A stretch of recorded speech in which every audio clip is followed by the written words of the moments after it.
Wednesday. Have you ever felt jealous before? I know I have. If you have a brother or a sister, have you ever felt jealous of them? Maybe they got something like a big birthday present and you didn't get anything because it wasn't your birthday. Or maybe your mom or dad spent more time doing something with them than they did with you. Well, our scripture lesson from this past week is kind of like that.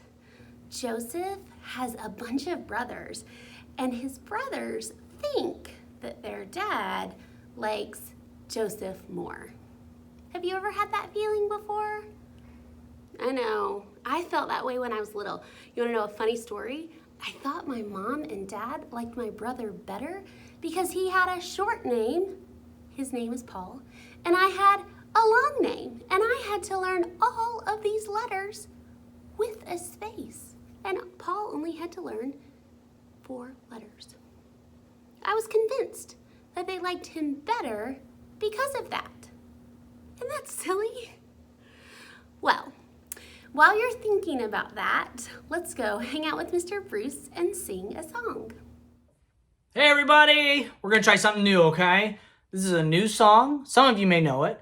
It's normally called We Are Marching in the Light, but the last verse you can sing We Are Singing in the Light. So I want to focus on that verse. Let's sing the first melody. I'm gonna sing it for you and then you repeat. We are singing in the light of God. We are singing in the light of God. You sing it. Go. We are singing in the light of God. We are singing in the light of God. Then there's one other part. It goes like this.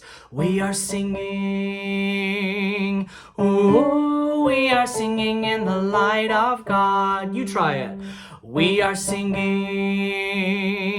ooh, we are singing in the light of God. Now we're going to do that whole thing twice through. You sing each part twice. Try it with me, okay? You ready? 1, 2, go. We are singing in the light of God. We are singing in the light of God. We are singing in the light of God. We are singing in the light of God. We are singing, ooh, we are singing in the light of God. We are singing, ooh, we are singing in the light of God. Sing it again. We are singing in the light of God. We are singing in the light of God. We are singing in the light of God. We are singing in the light of God. We are singing. Oh, we are singing in the light of God. We are singing. Oh, we are singing in the light of God. We are singing in the light of God.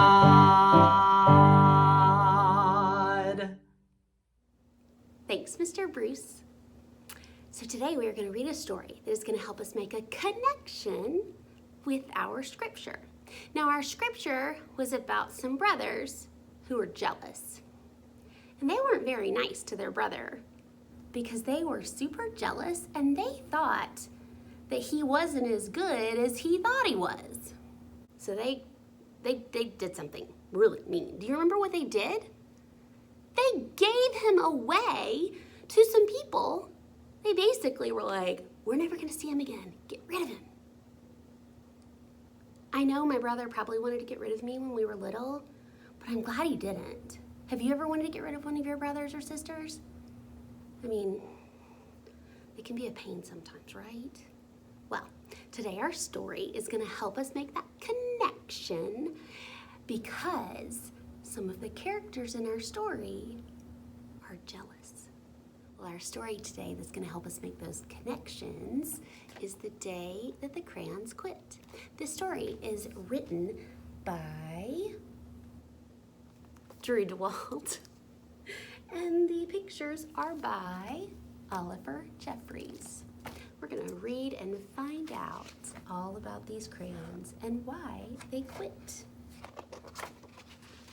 One day in class, Duncan went to take out his crayons and found a stack of letters with his name on them. To Duncan. Hey Duncan, it's me, Red Crayon. We need to talk. You make me work harder than any of your other crayons. All year long, I wear myself out coloring fire engines and apples, strawberries, and everything that is red. I even work hard on holidays. I have to color all the Santas at Christmas and all the hearts on Valentine's Day. I need a rest. Your overworked friend, the Red Crayon.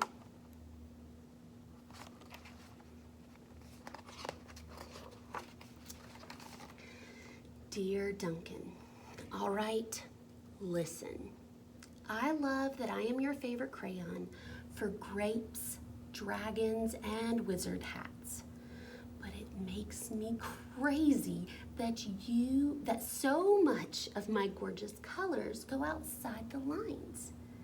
If you don't start coloring inside the lines soon, I'm going to completely lose it. Your very neat friend, Purple Crayon.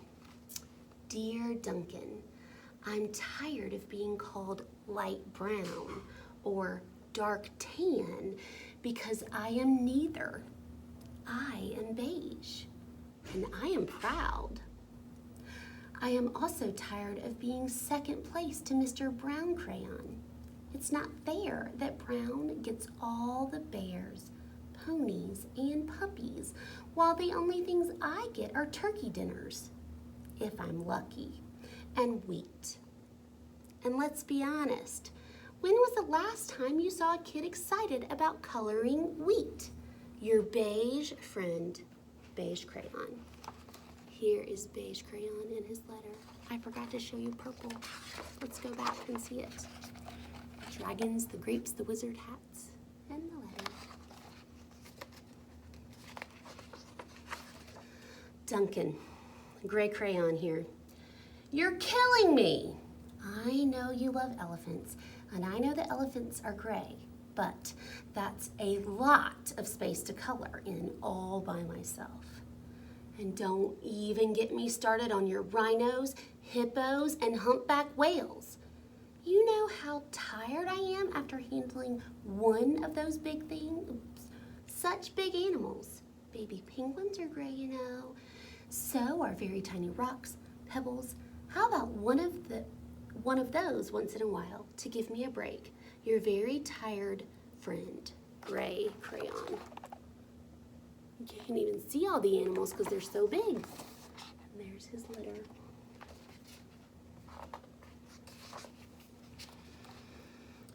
Dear Duncan, you color with me, but why? Most of the time, I am the same color as the page you are using me on, white. If I didn't have a black outline, you wouldn't even know I was there. I'm not even in the rainbow. I'm only used to color snow or to fill in empty space between other things. And it leaves me feeling, well, empty. We need to talk. Your empty friend, White Crayon. White Cat in the Snow by Duncan. All you can see are the eyes.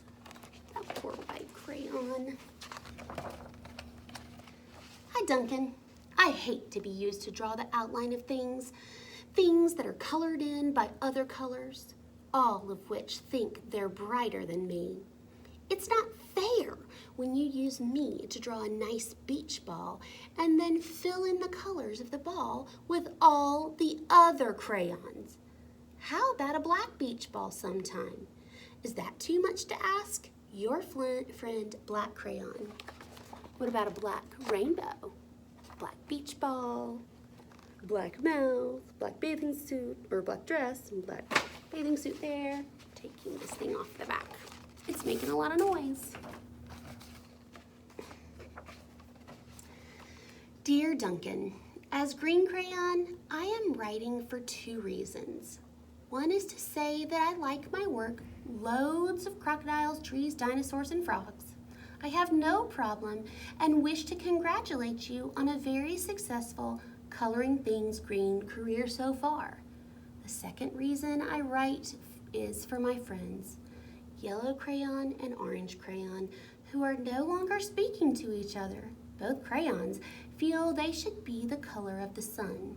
Please settle this soon because they're driving the rest of us crazy. Your happy friend, Green Crayon. Which one do you use to color the sun? I think it depends on the day. Dear Duncan, Yellow Crayon here. I need to tell you orange. Hold on, I'm confused. And it's a little hard to read because it's so light. So I'm gonna read it like this and then show you. Dear Duncan, Yellow Crayon here. I need you to tell Orange Crayon that I am the color of the sun. I would tell him, but we are no longer speaking. And I can prove I am the color of the sun too. Last Tuesday, you used me to color in the sun on your Happy Farm coloring book. In case you've forgotten, it's on page 7. You can't miss me. I'm shining down brilliantly on a field of yellow corn. Your pal and the true color of the sun, Yellow Crayon. There is the letter, and there is the Happy Farm page with a very beautiful yellow sun, and all the yellow corn, and the yellow hay, and the yellow hair, and the yellow shirt. Dear Duncan, I see Yellow Crayon already talked to you, the big whiner. Anyway, could you please tell Mr. Tattletale that he is not the color of the sun? I would, but we're no longer speaking.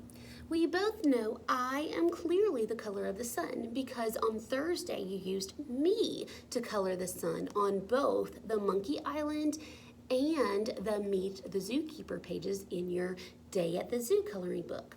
Aren't you glad I'm here? Ha! Your pal, and the real color of the sun, Orange Crayon.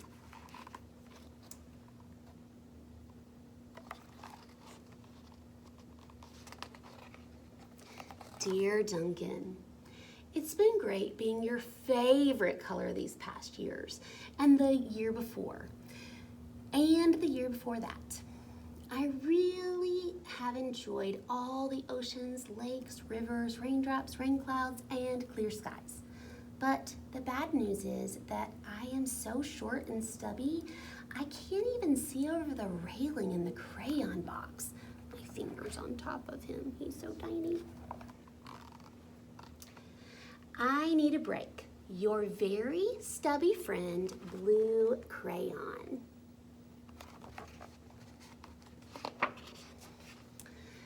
Duncan, okay, listen here, kid. You have not used me once in the past year. It's because you think I am a girl's color, isn't it? Speaking of which, please tell your little sister I said thank you for using me to color in her Little Princess coloring book. I think she did a fabulous job of staying inside the lines. Now, back to us. Could you please use me sometime to color the occasional pink dinosaur or monster or cowboy? Goodness knows they could use a splash of color.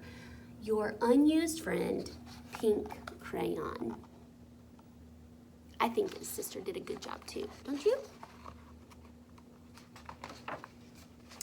Hey Duncan, it's me, Peach Crayon. Why did you peel off my paper wrapping? Now I'm naked and too embarrassed to leave the crayon box. I don't even have any underwear. How would you like to go to school naked? I need some clothes. Help. Your naked friend, Peach Crayon.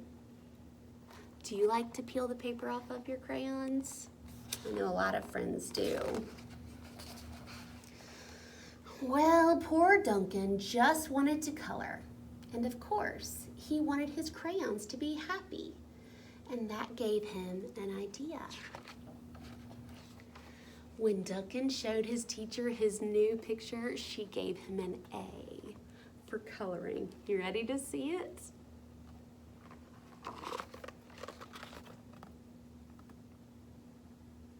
There's all sorts of things.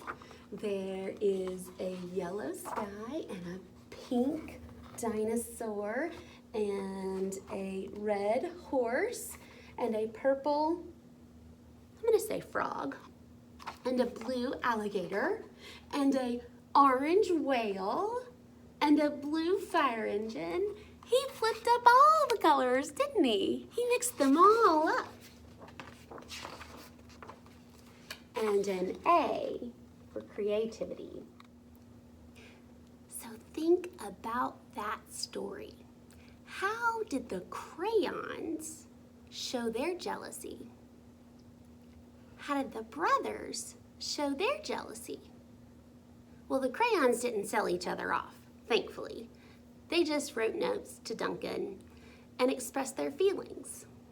Now, Joseph's brothers they came up with a big idea, a big plan to get rid of him so they didn't have to deal with him anymore. I kind of wish they would have used their words and told Joseph their feelings. Now, we haven't seen it yet because we haven't read all of the scripture yet. But God has a big, big plan for Joseph and his brothers and his whole family. And we're going to get to explore that more this year during Sunday school.